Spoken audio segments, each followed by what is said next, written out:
story time with any Gina. I still remember the day my stepmother locked me in the attic. It was a chilly afternoon, and the rain pounded against the roof, echoing the turmoil inside me. I had done nothing wrong, but Clara was in one of her moods, and I became the target of her anger. I sat in the darkness, scared and alone, wondering how it had come to this. Every day felt like a battle in my house. My stepmother, Clara, had a sharp tongue and a cold heart. She would wake me up early, making sure I cleaned the entire house before breakfast. "You're lucky to have a roof over your head," she would say, her voice cutting like glass. "Don't forget it." I did everything I could to please her. I cooked, cleaned, and took care of my stepsister, Lily, who always acted like she was a favorite. Clara would smile at Lily, and it felt like a dagger in my chest. I tried to be strong, but I felt so small in her shadow. As the days passed, Clara's treatment grew worse.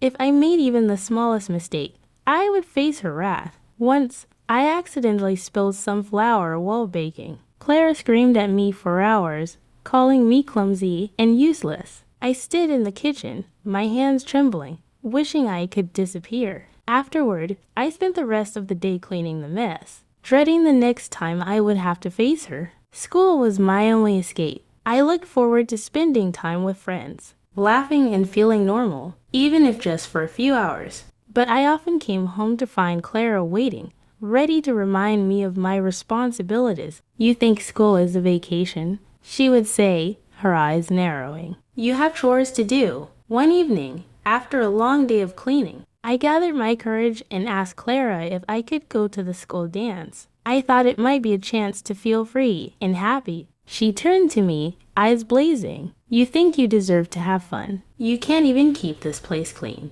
Her words stung, and I quickly apologized, my heart sinking. After that, I tried to stay out of her way. I spent more time in my room, reading and dreaming about a better life. I wrote in a journal, pouring out my feelings, hoping that one day I could escape. I imagined living in a place where I was loved, where I could laugh and be free. One day, while cleaning the attic, I found an old dress hidden in a dusty box. It was my mother's, a beautiful, bright blue dress that I remembered her wearing. I felt a warm rush of memories as I held it, thinking of the times we spent together. I decided to wear it to school the next day, hoping to feel a connection to her. When I got home, Clara was waiting for me, and her face turned dark as she saw the dress. "What are you wearing?" she yelled. "That's trash. Take it off right now." I hesitated, but I could see the anger in her eyes. She lunged at me,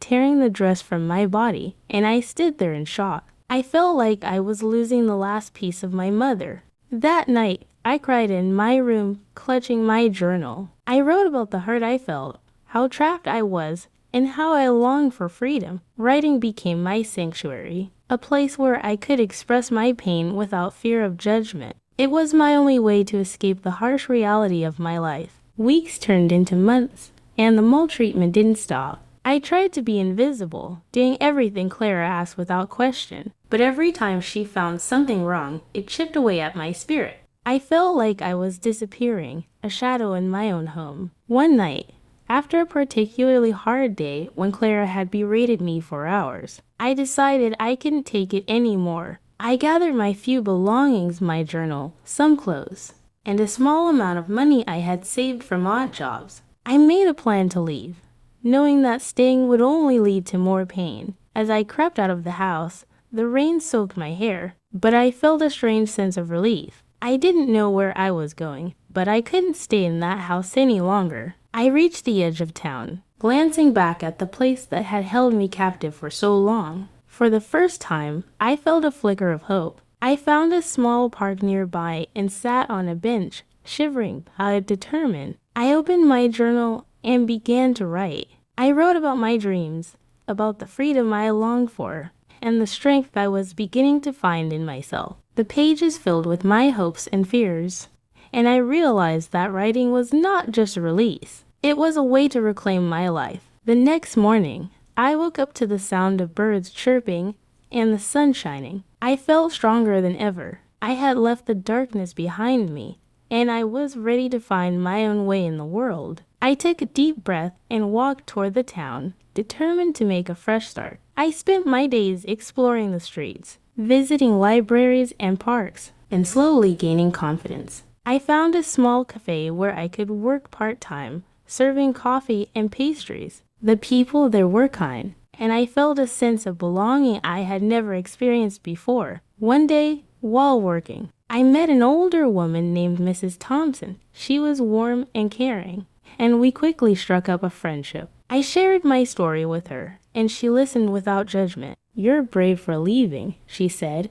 her eyes filled with understanding. "You deserve to be happy." With her encouragement, I began to envision a future for myself. I started attending school again, determined to finish my education. I knew it would be hard, but I was ready to fight for my dreams. As time passed, I grew more confident. I joined a writing club at school, where I could share my stories with others who understood it. Writing became a powerful tool for healing. I wrote about my experiences, channeling my pain into words that resonated with others. Years later, I stood in front of a crowd, reading from my published book, a collection of stories inspired by my journey. I could see faces in the audience nodding, some with tears in their eyes. I realized that I had turned my struggles into strength, helping others who felt trapped like I once did. Looking back, I knew that my stepmother's cruelty had shaped me, but it didn't define me. I had taken my pain and transformed it into something beautiful. I was no longer the scared girl locked in an attic. I was a survivor, a storyteller, and a beacon of hope for others.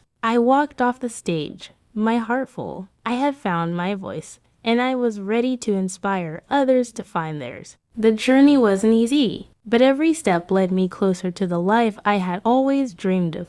And in that moment, I felt truly free. Thank you for watching. Please click on the subscribe button now if you haven't subscribed to our channel yet. Love from Storytime with Auntie Gina.